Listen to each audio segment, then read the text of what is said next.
Hoy a la distancia tengo una lectura un poco, digamos, diferente, pero fue algo incómodo. Digamos, yo lo primero que pensé es, bueno, ¿cómo hago o qué hacer para trabajar con este equipo, ¿no? Porque además venía con una medalla de oro, ¿no? Lograda en los Juegos Olímpicos hacía 2 años, en Atenas 2004. Y bueno, lo primero el primer análisis que hice fue en qué me puedo desempeñar yo, donde sé que no le voy a errar. Y bueno, yo soy muy prudente a la hora de planificar, intento y siempre he sido muy inquieto con respecto al conocimiento. Entonces empecé a evaluar qué era verdaderamente lo que se hacía en el mundo, como para estar a la altura de las circunstancias, y como entiendo también de que me puedo expresar, parar delante de un equipo y poder decir para dónde va o cuál es una proyección de trabajo, y lo considero como uno de mis fuertes. Así que lo primero que hice fue sentar a todo el equipo en el gimnasio, explicarle qué era lo que íbamos a hacer y dar rodaje, digamos, a cuestiones que tienen que ver con el entrenamiento, que en aquel momento ya se empezaba a ver esto de la preparación física fusionada, ¿no? O sea, de entender que las capacidades condicionales que refiere el deporte hay que trabajarlas dentro del ámbito del deporte. En ese momento esa era un poco la tendencia, que luego ya se marcó, pero tuve digamos, el coraje de tomar la decisión de llevar la preparación por ese lugar, y bueno, y a la distancia me doy cuenta que no me he equivocado, ¿no? Trabajar el deporte dentro de su ámbito es trabajar con pelotas, sería, ¿no? Claro, trabajar en situación de juego. Y después uno como preparador físico tiene que entender, bueno, qué es lo que no entreno cuando entreno, digamos, cuál es la parte delgada de entrenar basado en lo que es el juego. Bueno, ejemplo concreto, la fuerza. Bueno, entonces la fuerza la tengo que sostener de otro lugar. Determinadas situaciones que tienen que ver con patrones de movimiento, tanto de estática como dinámica, que trabajar desde ese lugar me va a disminuir el riesgo lesivo, bueno, trabajar eso.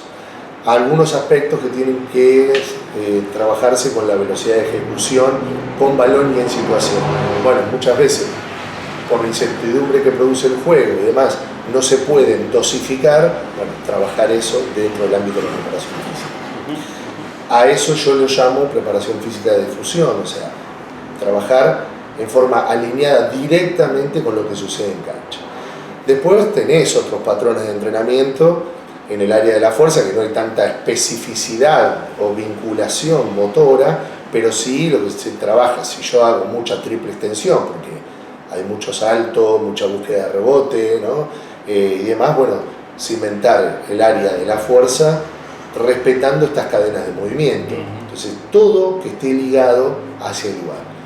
Ahora bien, todo eso siempre y cuando esté ordenado las cuestiones más básicas. Por ejemplo, que no tengas un jugador con sobrepeso, que no venga un jugador de un cuadro quirúrgico o en pleno proceso de readaptación por una lesión. Todo eso con jugadores que tengan lineamientos y no tengan posturales y no tengan desbalances musculares, porque ese es un poco el ABC. Por eso hablo de patrones de movimiento de estática y básica y dinámico, porque eso es fundamental. O sea, yo no puedo trabajar la velocidad con un jugador que tiene un déficit mecánico en su carrera. Entonces, ¿qué tengo que trabajar? Mejorar, digamos, su biomecánica de desplazamiento para luego sí poderlo, digamos, dosificar y complejizar, si se quiere, en la tarea, pero teniendo las cuestiones básicas aprendidas. Que uno parece, bueno, pero si llegaste a la selección o jugás, hay muchos déficits de mecánica de movimiento porque no se ha trabajado, se ha enviciado. Vos llevás 25, 26 años ligado, digamos, de edad, con lo cual eso te refiere que tenés unos 15, 20 años ligado al deporte, pero que te enviciaste de tal manera en un gesto motor que es luego muy difícil modificar. Bueno, ahí estará la tarea del profe de evaluar. es mejor que conviva con este vicio postural o este vicio de ejecución, o lo puedo yo, digamos, puedo intervenir y facilitar estrategias para poder digamos, mejorar su mecánica. Si yo mejoro su mecánica, exponencialmente va a mejorar todos los aspectos condicionales. ¿Y cómo es, digamos, desde la logística, sería el trabajo de un preparador físico de selección que recibe a los jugadores una vez cada tanto, 3 veces por año, 2 veces por año, para prepararlos para un objetivo puntual? Los jugadores vienen con sus cargas, como decías, a veces vienen de recuperación de lesiones, vienen también, son jugadores muy profesionales, súper profesionales. ¿Cómo se trabaja con todo eso? Mirá, hay una variable que tiene que ver con esto que vos preguntás, que es el profesionalismo. Cuando esa variable realmente el atleta, el deportista, entiende de qué se trata ser un deportista profesional, muchas de las cosas se te simplifican, muchas. De hecho, yo decía a un colega tuyo el otro día que entrenar a la selección argentina de básquet con esta plantilla de jugadores es algo que es sencillo, porque vos solo te tenés que abocar a cuestiones que tienen que ver de dosificación, o sea, de tarea, dosificación de carga externa, interpretación de cómo cae esa carga externa en cada organismo y demás, ¿no? Todo más vinculado a lo que es el entrenamiento, porque lo que es el extraentrenamiento o lo que es el entorno vital de un jugador está resuelto por el jugador. Vos no tenés que oficiar de control, no tenés que, porque ya sabe qué comer, sabe que el descanso es fundamental, sabe que todo lo que hace fuera de la pista deportiva va a condicionar su práctica de mañana. Entonces, eso en la selección argentina nosotros tenemos un grupo de jugadores que entiende perfectamente de qué se trata las variables que van más allá y eso del entrenamiento, eso facilita absolutamente todo. Luego han facilitado mucho las redes sociales. Yo tengo vinculación directa con los jugadores, entonces, por ejemplo, pongo un ejemplo que estamos transitando ahora con Pato Garino. Él tiene una lesión en su rodilla, entonces tengo una vinculación directa ahora de cómo va la evolución de su rehabilitación y eso automáticamente te hace un instrumento muy facilitador a la hora luego de que cuando él vuelva a la selección argentina entender de dónde viene, cómo viene, qué trabajó, qué no trabajó, si tiene un déficit y demás. Y después están los patrones evaluatorios que se hacen en primera instancia, que lo que uno busca es determinar en qué aspecto condicional está el jugador, que sería tal vez el menos importante, pero sí en qué aspecto tiene, digamos, sus aspectos o su acervo motor que nos alejen de mecanismos lesivos. Entonces ahí haces como una especie de grupos de rendimiento y más allá de la especificidad del puesto y empezás a programar objetivamente, a diseñar un sistema de trabajo en función de los días que vos tengas de preparación. Este año nosotros tuvimos mucho tiempo, tuvimos casi 2 meses concentrados y para el profe eso es muy interesante porque vos podés sacar de estímulos de desarrollo, ¿no? Porque tenés mucho tiempo para entrenar. Es diferente cuando son concentraciones de 15 días y ya tenés encima la competencia. Ni hablar el sistema de ventanas que te preguntabas 2 días antes de jugar un partido que te ponía o no te ponía en el mundial, ¿no? ¿Y cómo es trabajar con diferentes cuerpos técnicos? ¿Piden algo diferente? ¿Vos tenés que escucharlos? ¿Cómo es esa...? Sí, el básquet en eso es un deporte que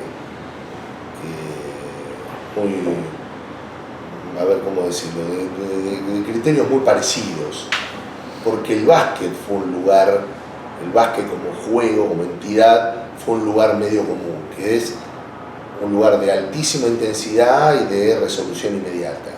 Cuando antes hablabas, hoy las tendencias de nuestro deporte, si vos ves los tanteadores, en general el 60-70% del puntaje se te da entre los ataques rápidos y las transiciones. ¿Qué significa eso? Que se trabaja a altísima ejecución y en las posesiones entre los 8 y los 12 segundos, cuando el básquet te da 24. Si vos mirás del básquet para atrás, se jugaba más a la tendencia del 5 contra 5. Eso hace que los entrenadores en general tengan un patrón común, de que se juegue a alta intensidad con la mayor eficacia posible. Luego están las cuestiones más vinculares. Yo he trabajado con gente siempre de primera, no tengo absolutamente nada que reclamar ni objetar a ningún cuerpo técnico que he conformado a lo largo de los años. Por otra parte, yo tampoco le pido tanto a los trabajos, digamos. Yo hago mi trabajo, hago pesar mis ideas en la mesa, en los ambientes donde hay que discutir las cosas, y no me creo el dueño de la verdad. O sea, si bien tengo mucha convicción con cosas que creo que son determinantes, me gusta escuchar y sentirme escuchado. Siempre le he pasado maravillosamente bien en cada cuerpo técnico que me ha tocado formar, y he formado varios, y todos me han dado muchísimo aprendizaje. De verdad, el básquet en ese sentido me ha dado mucho más de lo que yo le he dado al básquet.